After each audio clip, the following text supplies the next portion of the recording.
La nuit dernière, un tireur armé d'un fusil de chasse, d'un pistolet et de plusieurs couteaux a défoncé un point de contrôle de sécurité à l'hôtel Washington Hilton. Le même hôtel, soit dit en passant, où Ronald Reagan a été tiré en 1981.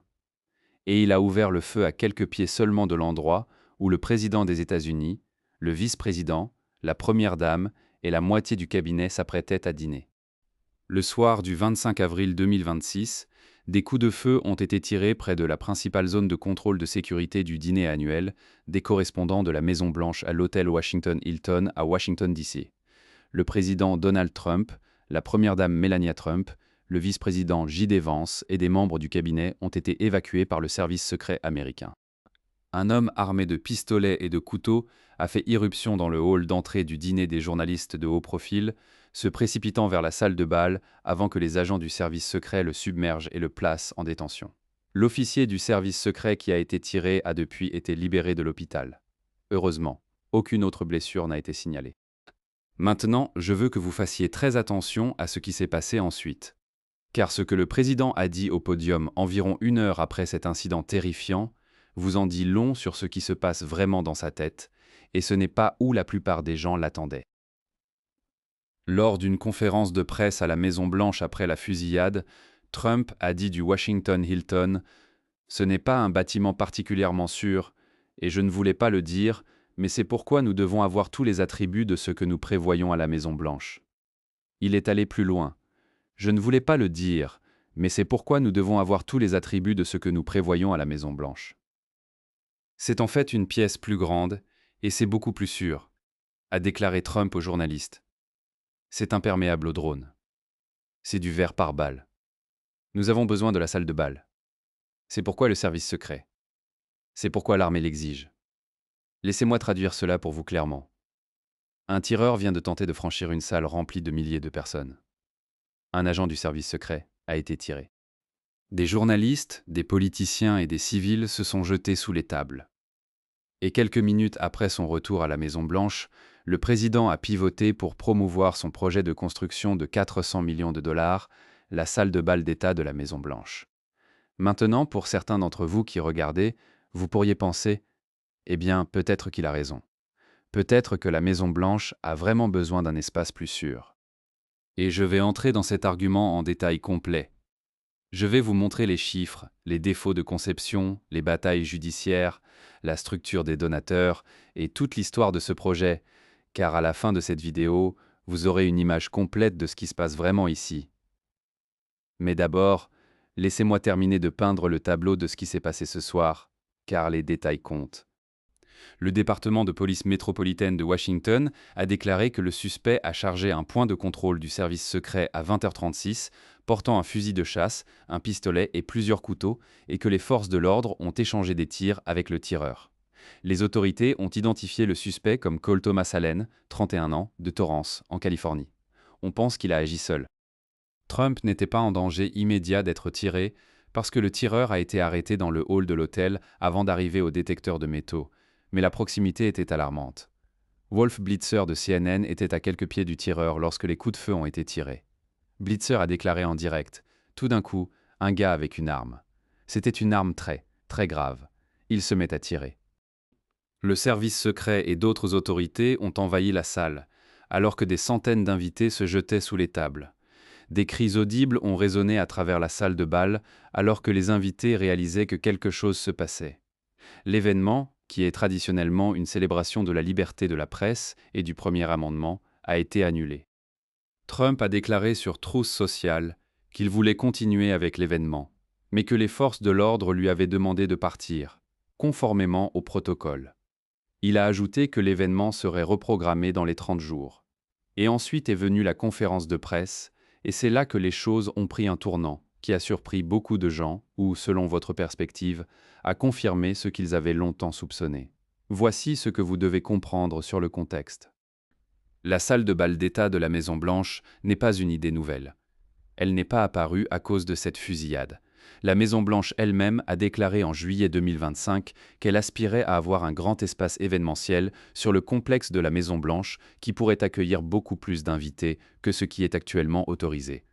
La Maison-Blanche n'a actuellement pas de salle de bal dédiée. La Maison-Blanche est actuellement incapable d'accueillir des fonctions majeures en l'honneur des dirigeants mondiaux et d'autres pays sans avoir à installer une grande tente disgracieuse à environ 100 mètres de l'entrée principale du bâtiment. Cette partie est vraie. Quand vous voyez des dîners d'État sur la pelouse sud avec d'énormes pavillons en tente, c'est parce que la salle est, le plus grand espace cérémonial de la Maison-Blanche, ne peut accueillir qu'environ 200 personnes. Ce n'est pas suffisant pour un grand sommet international ou une grande réception diplomatique. Donc, l'argument de l'administration est de construire quelque chose de permanent, quelque chose de grandiose, quelque chose de sûr. Et Trump, étant Trump, a vu grand. Les plans pour que la salle de bal soit construite aux côtés d'une aile et modernisée ont été annoncés par la Maison-Blanche le 31 juillet 2025. L'architecte James Macra II, fondateur et principal de Macra Architects, a été engagé le 13 juillet 2025. Mais c'est là que les choses deviennent compliquées. La salle de bal n'est pas seulement une salle de bal. La salle de bal d'État de la Maison-Blanche ajoutera environ 90 000 pieds carrés d'espace ornés et méticuleusement conçus, avec une capacité d'accueil de 650 personnes, plus que triplant la limite de 200 personnes de la salette. Pour la perspective, le projet a une taille estimée d'environ 89 000 pieds carrés. Alors que la structure principale de la Maison-Blanche, le manoir exécutif, n'en fait que 55 000 pieds carrés. Cela signifie que l'aile de la salle de bal est environ 60% plus grande en superficie que la Maison-Blanche elle-même. Et dessous, Trump a dit aux journalistes que l'armée construit un complexe massif sous la salle de bal et que c'est en construction. Et que la salle de bal devient essentiellement un hangar pour ce qui est construit dessous. Laissez-moi le dire en termes plus simples. Trump dit que la salle de bal est essentiellement le couvert visible, le hangar, son mot, pour un bunker militaire secret construit en dessous. Le centre des opérations d'urgence présidentielle situé sous l'ancienne aile a été démantelé dans le cadre de la préparation du site. Le coût pour les contribuables n'a pas été divulgué. C'est le bunker où le vice-président a été amené le 11 septembre. Ce bunker était situé sous l'ancienne aile Est. Quand ils ont démoli l'aile et pour construire l'édition salle de bal, ils ont détruit l'ancien PEO2. Donc maintenant l'armée doit en construire un nouveau. Et voici le point crucial. Même si Trump dit que l'ensemble du projet est financé par des fonds privés, des dollars publics paient les bunkers souterrains et les mises à niveau de sécurité sur les terrains de la Maison-Blanche. La répartition entre ce qui est de l'argent privé et ce qui est de l'argent des contribuables. Personne ne sait. Le coût pour les contribuables pour l'installation en sous-sol n'a pas été divulgué, et l'administration Joshua Fizer Trump a confirmé que l'armée est très impliquée dans cela. L'étiquette de prix a gonflé. Trump a déclaré que les donateurs privés et les grandes sociétés paieraient pour la salle de bal.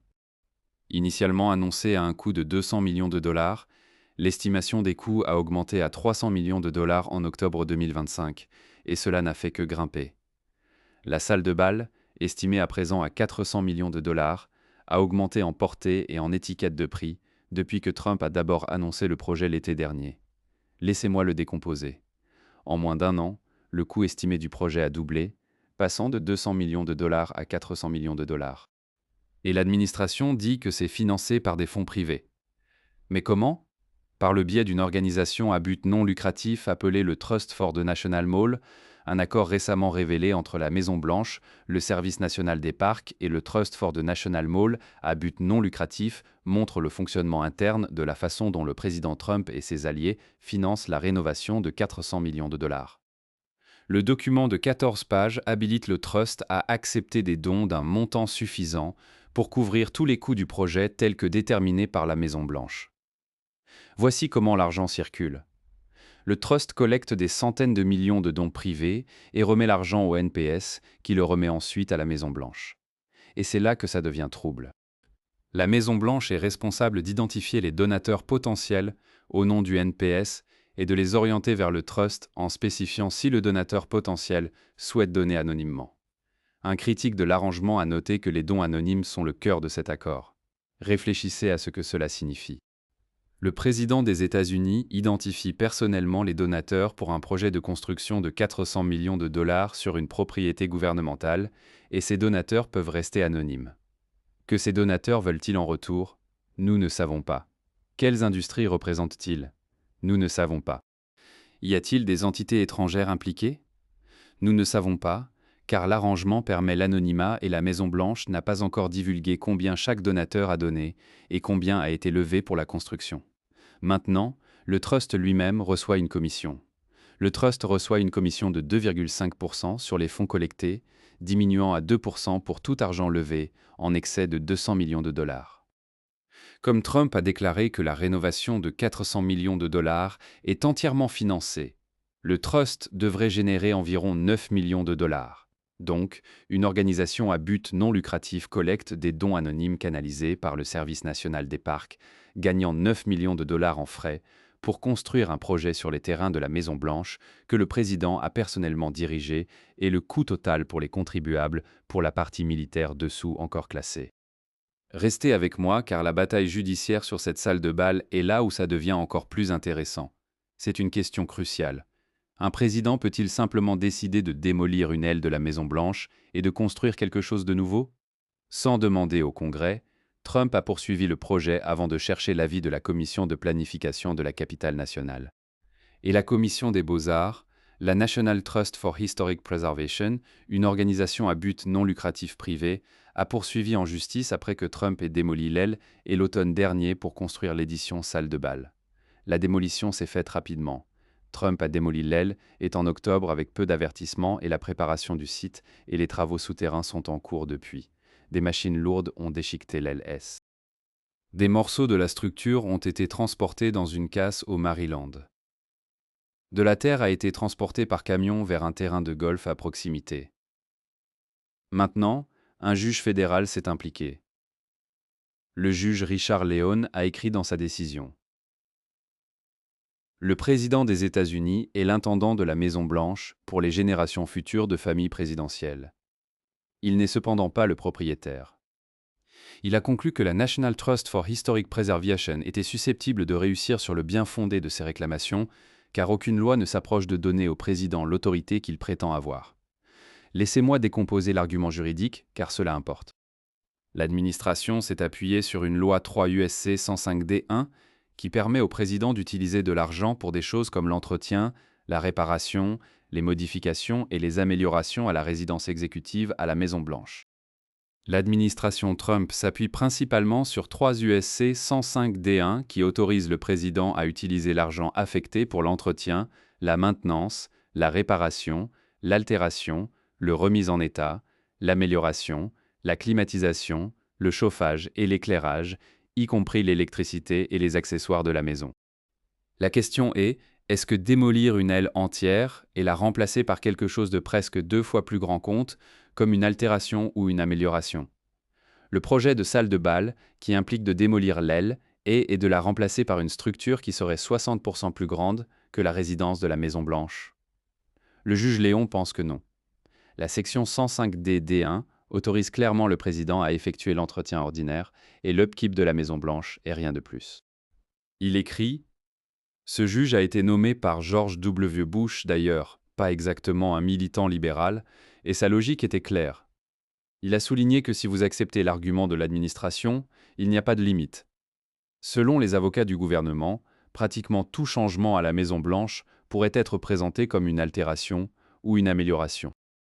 Le juge a noté: en effet, certains pourraient même voir la démolition de la Maison-Blanche et la construction d'un gratte-ciel moderne à sa place comme une amélioration.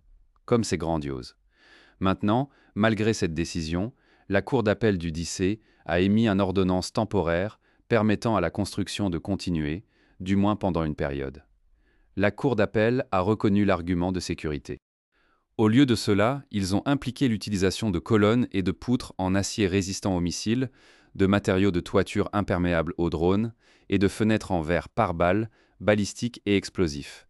Mais la National Trust for Historic Preservation avait une réponse claire à cela.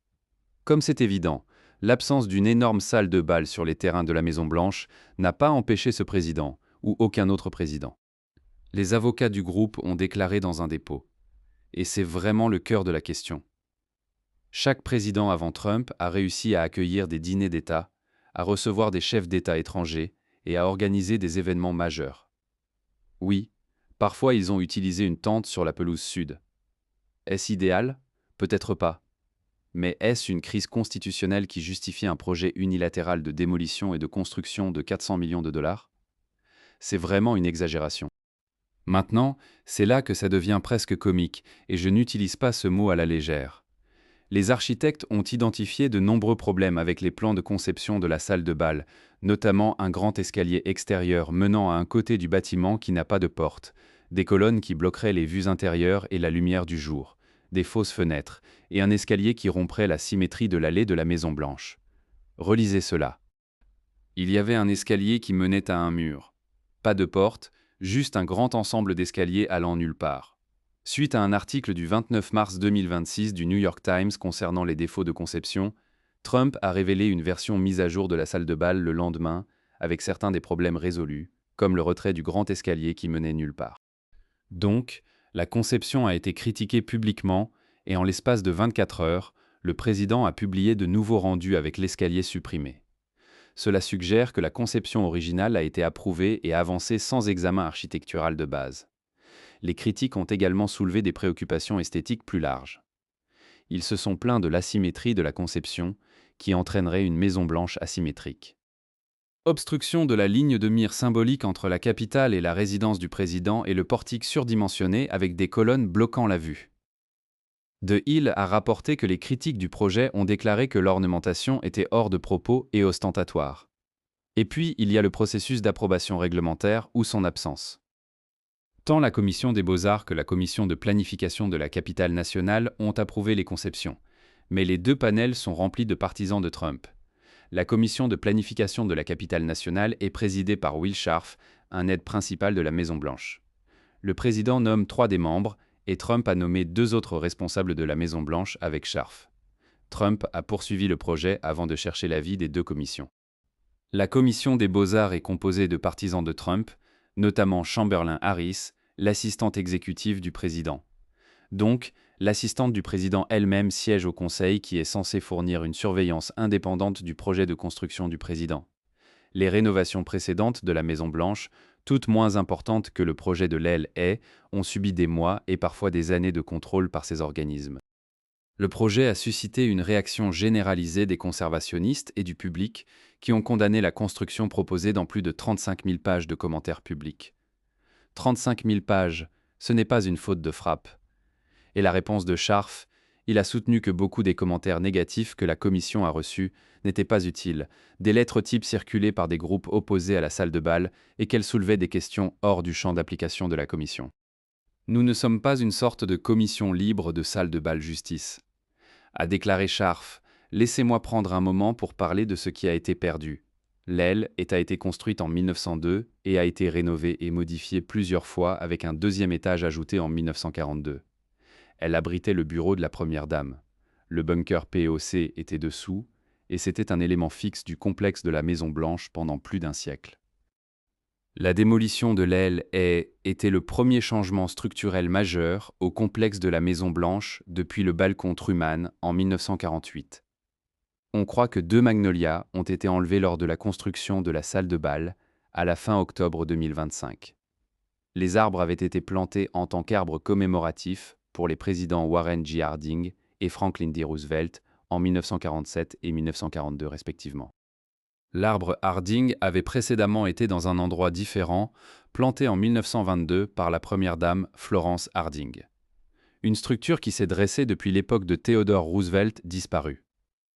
Le bunker qui protégeait la ligne de succession le 11 septembre démantelé, et tout cela a été fait, selon le juge fédéral, sans l'autorisation juridique du Congrès. Maintenant, laissez-moi la ramener à ce soir, car la décision du président d'utiliser cette fusillade comme justification pour son projet de salle de bal est ce qui a attiré les critiques les plus acérées. Le président Trump a déclaré que la fusillade au dîner des correspondants de la Maison-Blanche samedi souligne le besoin d'une salle de bal à la Maison-Blanche. Il a dit que le Hilton n'était pas assez sûr. Il a souligné que sa salle de bal aurait du verre pare-balles et serait imperméable aux drones.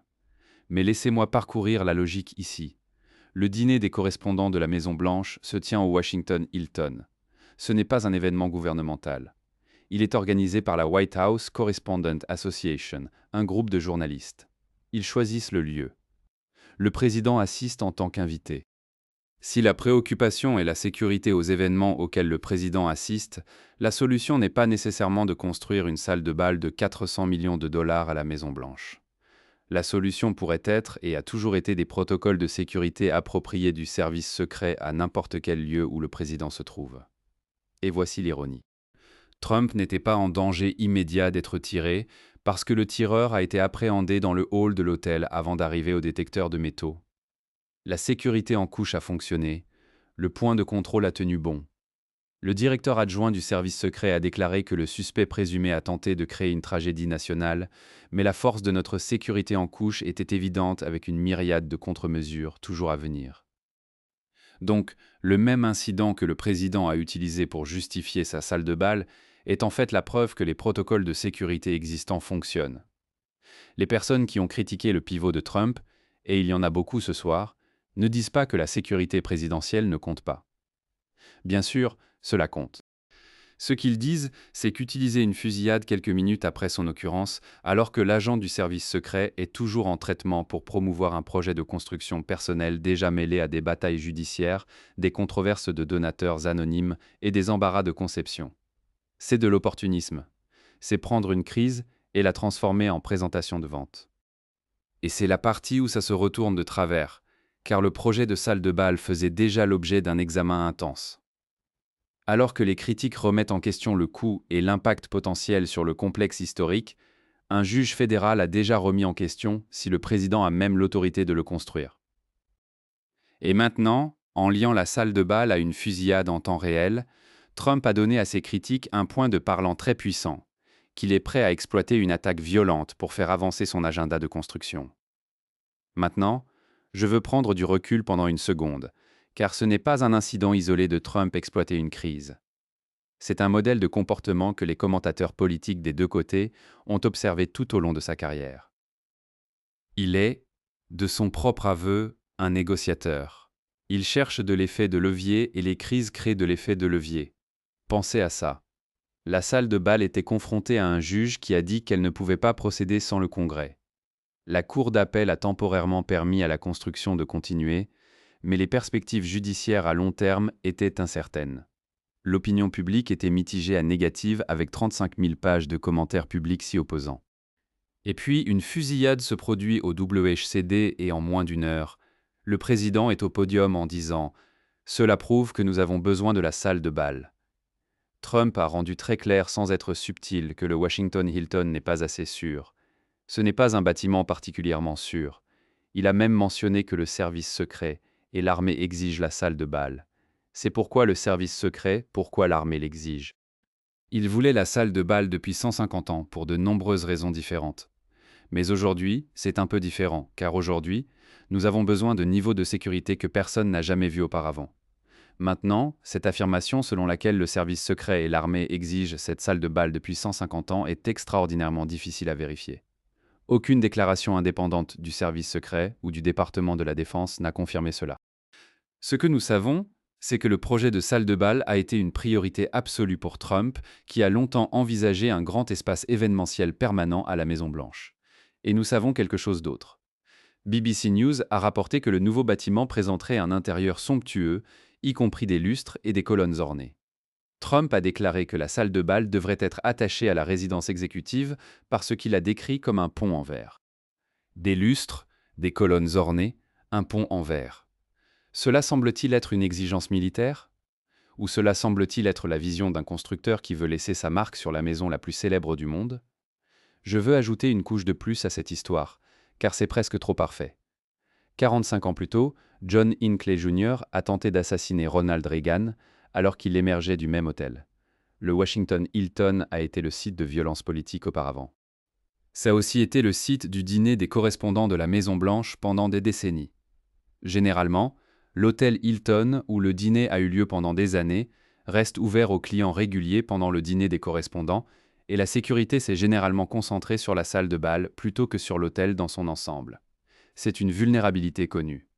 Les experts en sécurité en parlent depuis des années. Après la fusillade, certains participants ont noté que les détecteurs de métaux étaient immédiatement à l'extérieur de la salle de bal, pas à l'entrée de l'hôtel, permettant aux suspects présumés de se rapprocher que d'habitude. C'est une préoccupation légitime en matière de sécurité, et c'est une qui pourrait être abordée en changeant la façon dont le dîner WHCA est organisé, en déplaçant le lieu ou en étendant le périmètre de sécurité. Vous n'avez pas nécessairement besoin d'une salle de bal de 400 millions de dollars pour résoudre ce problème. Et même si vous construisiez la salle de bal, le WHCD est un événement de presse, pas un événement de la Maison-Blanche. L'association des correspondants pourrait continuer à le tenir à un hôtel de toute façon. Donc, laissez-moi réunir tout cela. Quelle est la vraie question ici? Ce n'est pas si la sécurité présidentielle compte. Cela compte. Ce n'est pas si la Maison-Blanche pourrait utiliser un plus grand espace événementiel. Les personnes raisonnables peuvent ne pas être d'accord sur cela. La vraie question est, un président devrait-il utiliser une attaque violente? Alors que les émotions sont encore à vif, alors qu'un agent du service secret se remet d'avoir été tiré, comme un tremplin pour un projet de construction de 400 millions de dollars approuvé par des panels soigneusement choisis par le président lui-même et construit sur les ruines démolies d'une aile de la Maison-Blanche, vieille de 120 ans, sans autorisation du